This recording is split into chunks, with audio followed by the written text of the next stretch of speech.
Diawali dengan memperlihatkan sebuah penguburan seorang anak kecil dan tanggal kematian yang tertulis di nisannya adalah tahun 1897. Sehingga film ini akan berlatar belakang pada abad ke-19, zaman sebelum orang-orang dilarang mencari nafkah dan beraktivitas di luar seperti manusia normal pada hakikatnya.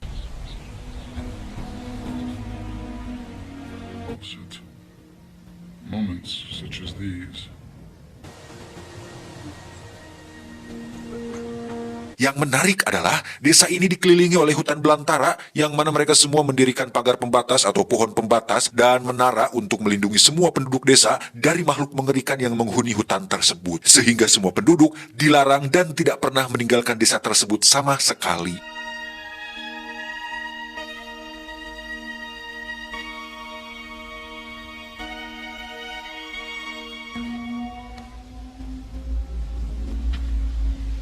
Kematian anak kecil akibat penyakit yang kita lihat tadi di awal membuat seorang pemuda bernama Lucius Han, ini orangnya, merasa simpati dan khawatir karena jika ada obat-obatan yang dipasok dari kota, maka kematian si anak tidak akan mungkin terjadi. My mother is unaware of the reason for my visit today. Untuk itu Lucius meminta izin kepada para tetua atau para sesepuh desa untuk memasuki hutan demi pergi ke perkotaan dan mencari obat agar kejadian seperti ini tidak terulang kembali. I will gather new medicines and I will return. The end. Kalian ngeh gak Lucius ini kan Joaquin Phoenix yang meranin Joker di film Joker 2019, cuman kalau di Joker dia kurus dan udah agak tua jadi kesannya mengerikan. Just for your information aja gitu ya. Hehe. Keinginan Lucius pun tidak mendapat respon positif dari para tetua karena hal itu dianggap bisa membahayakan seluruh penduduk desa, sehingga hal itu membuat ibundanya merasa kasihan kepada Lucius. And coin is in the tower. And I promise to sit with them. Di sisi lain kita akan melihat sekelompok anak muda yang sedang iseng uji nyali untuk mengetes apakah makhluk itu benar-benar ada atau tidak, di mana seorang pemuda berdiri di atas tunggul kayu dan tiba-tiba That's a wives' tale. It isn't true. Do not falter. ya, terdengar suara seperti binatang buas, entah beneran makhluk itu atau cuma ganggarangan yang suka mau khayam, tapi yang pasti kejadian tersebut membuat mereka semua kapok. Keesokan harinya kita akan melihat seorang pemuda yang memiliki kecerdasan di bawah rata-rata dan sedikit, mohon maaf, agak sedikit geblah-gebloh lah. Namanya Noah, ini bebenguknya. Tak lama datanglah sahabat baiknya yakni seorang gadis tunanetra cantik namanya Ivy, ini parasnya.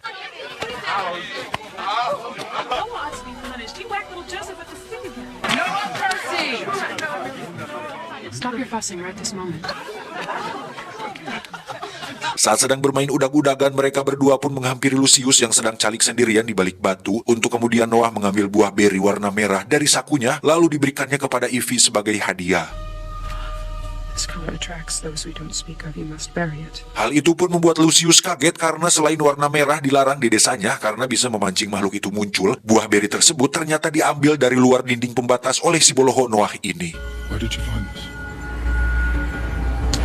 Hal itu pun membuat Lucius kembali mendatangi para tetua untuk meminta izin pergi ke kota, karena dengan bukti bahwa Noah yang polos saja bisa masuk dengan aman ke dalam hutan, maka Lucius yakin bahwa dengan niat baiknya untuk mencari obat-obatan medis, makhluk itu akan mengizinkannya melewati hutan, namun para tetua tetap menolak permintaan Lucius tersebut. Because of his innocence, those creatures who reside in the woods did not harm him. Suatu hari saat Lucius ditugaskan untuk mengecat ulang pohon pembatas desa, dia pun nekat melewati pembatasnya dan menginjakan kakinya di tanah hutan terlarang. Namun beberapa meter dia berjalan, tiba-tiba ya, terlihat muncul sesuatu sekelebatan yang membuat Lucius kembali ke dalam wilayah aman dan tidak pernah berani melakukan itu lagi. Singkat cerita, malam pun tiba. Sang penjaga menara pun dikejutkan saat mendengar suara aneh, kemudian membuka pintu menara, dan alangkah terkejutnya dia saat melihat sesosok makhluk berjubah merah yang melewati pembatas dan masuk ke dalam wilayah desa.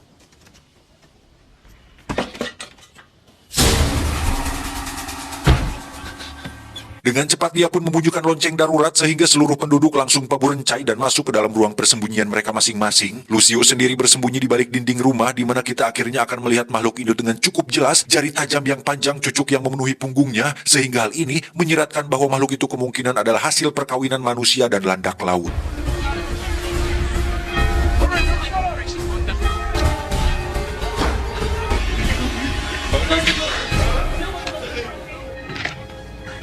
Saat semua orang sudah bersembunyi, Ivy si gadis tunanetra pun berdiri tepat di depan pintu karena menyadari Lucius masih di luar rumah. Tapi tiba-tiba muncullah Lucius yang langsung menggapai tangannya dan mengunci Panto dengan rapat. Ivy, please! Don't let them in.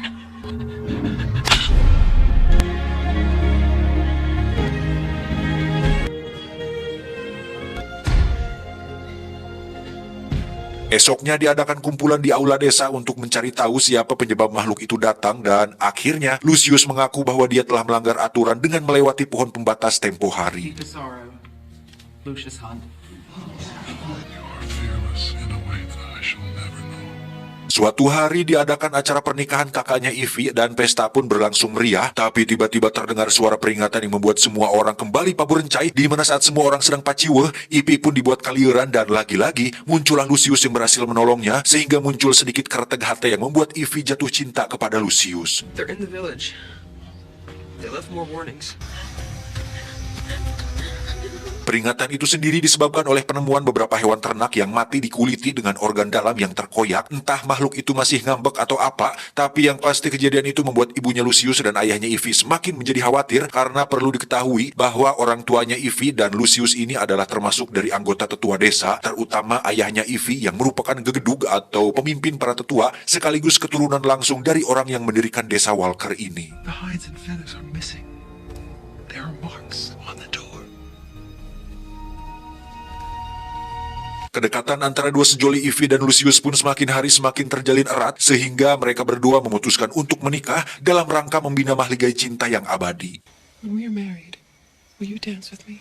Kabar itu pun dengan cepat menyebar ke seluruh penduduk desa dan saat Noah mengetahuinya, dia pun menemui Lucius dengan raut muka tak terima dan tiba-tiba... Ya, Noah pun menikam Lucius karena ternyata dia selama ini menyukai Ivy. Lantas dengan kebodohannya Noah menganggap bahwa dengan membunuh Lucius itu akan menjadi solusi agar Ivy kembali menjadi sahabat baiknya. Geblah-gebloh.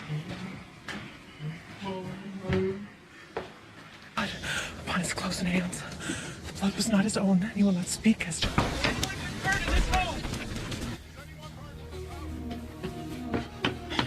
Akibat insiden itu Lucius pun mengalami sekarat karena tidak adanya obat-obatan medis yang bisa menahan infeksi lukanya yang tersedia di desa. Sedangkan Noah dikurung di dalam rumah orang tuanya sendiri dan ketika Ivy muncul, dia pun menamparnya sehingga membuat Noah ngagoak sakit hati.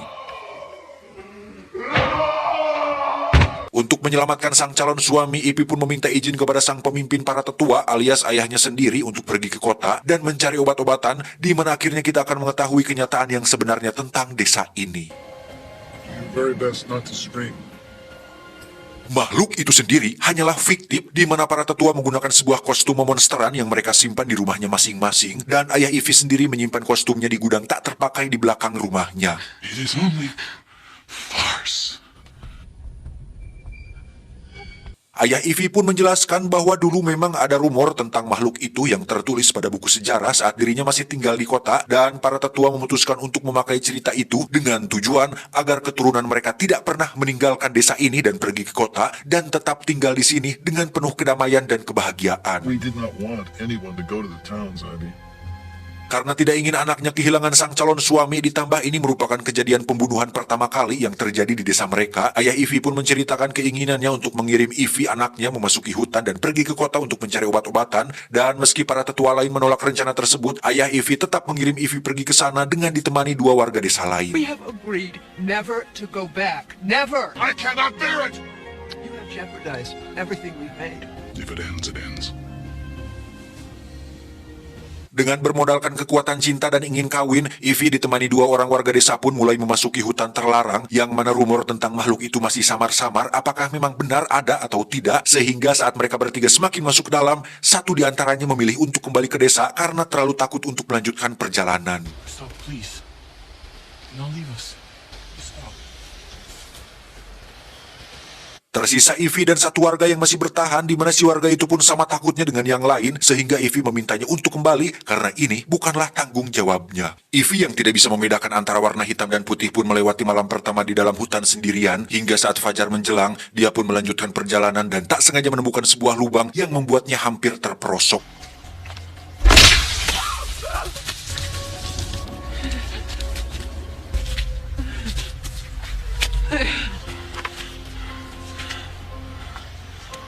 Beruntung Ivy berhasil selamat kemudian melanjutkan kembali perjalanannya. Namun tiba-tiba dia mendengar suara langkah kaki diikuti dengan hiliwiran angin yang membuat Ivy semakin berjalan cepat.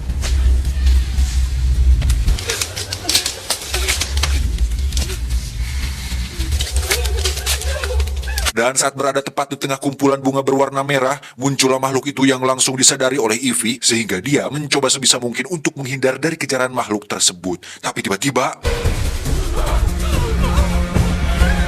Ivy pun berlari tanpa melihat arah di depannya, dan saat dia sampai di tempat semula waktu dia hampir terjatuh, di situ ada kayu yang sama yang pernah disentuhnya, sehingga Ivy memiliki sebuah ide untuk menjebak makhluk itu terjatuh ke dalam lubang tersebut.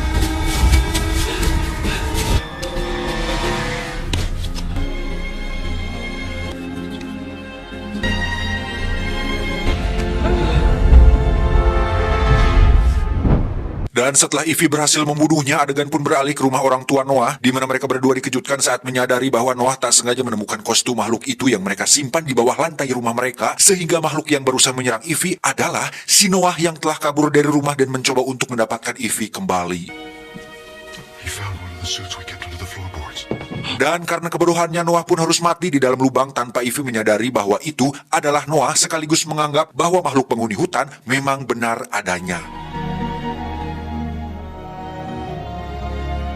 Dengan petunjuk dari sang ayah, Ivy pun akhirnya sampai di jalan setapak, dan saat menemukan tembok besar, Ivy pun naik ke atas dan ya, ada sebuah mobil petugas penjaga kawasan Suaka Marga Satwa, sehingga dipastikan bahwa film ini berlatar belakang abad ke-21, lebih tepatnya tahun 2004. Loh.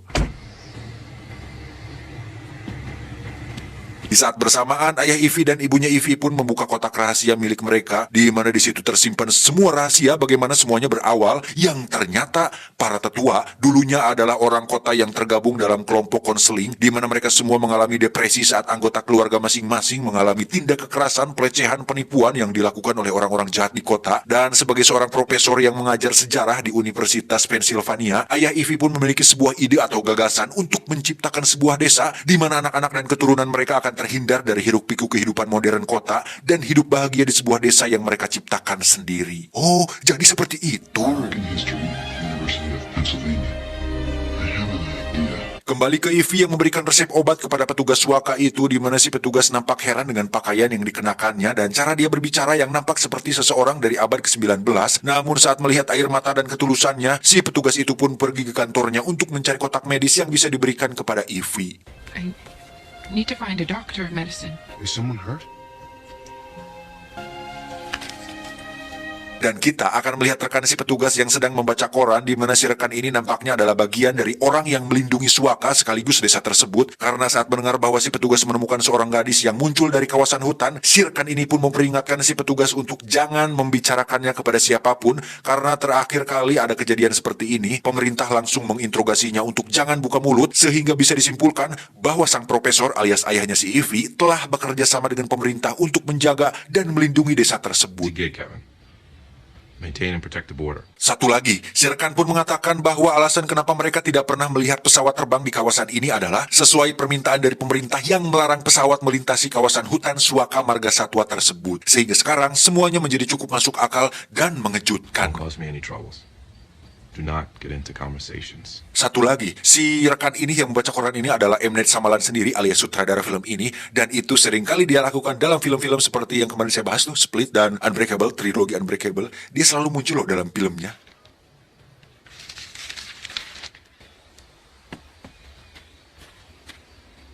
Setelah si petugas mengambil obat dan memberikannya kepada Ivy, kita akan dibawa kembali ke desa di mana semua penduduk dikejutkan dengan kepulangan Ivy yang membawa kabar bahwa obatnya telah berhasil didapatkan, dan Ivy berhasil membunuh satu makhluk tersebut saat dirinya dalam perjalanan menuju ke kota.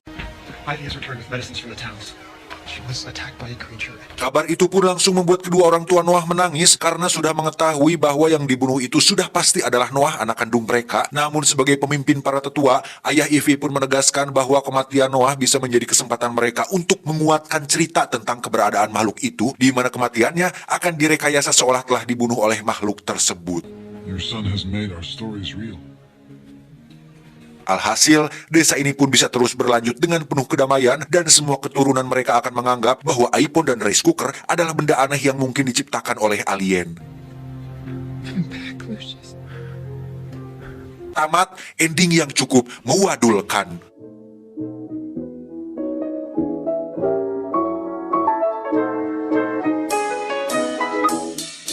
Secara keseluruhan ceritanya sangat amat plot twist, ya ciri khas M. Night Shyamalan lah, semua filmnya memang selalu ada plot twistnya. Dan walaupun film ini katanya dianggap jelek dan banyak menuai komentar negatif, saya kira tidak separah film siluman ular yang bisa terbang lah. Masih ada hal positif yang patut diacungi jempol dari film ini, seperti keindahan alamnya, sinematografinya, apalagi pemerannya yang aktor dan aktris bintang terkenal yang aktingnya sudah pasti jempolan, seperti Joaquin Phoenix yang meranin Lucius, Sigourney Weaver yang jadi ibunya Lucius sekaligus yang jadi tokoh utama di film Alien, terus ada Adrien Brody yang jadi Noah, Jesse Eisenberg yang jadi anak muda di sini belum terlalu terkenal sekarang kayaknya. Nah, pesan yang bisa kita ambil dari film ini adalah disiplinlah terhadap aturan, patuhi prokes yang ditetapkan pemerintah, walaupun Anda harus mati kelaparan karena tidak bisa mencari nafkah di luar rumah. Itu. Saya John beserta jajaran tim IQ7 cabang Karangnunggal mengucapkan terima kasih dan sampai jumpa di video selanjutnya. Adios. Lalu tancap kaki 7.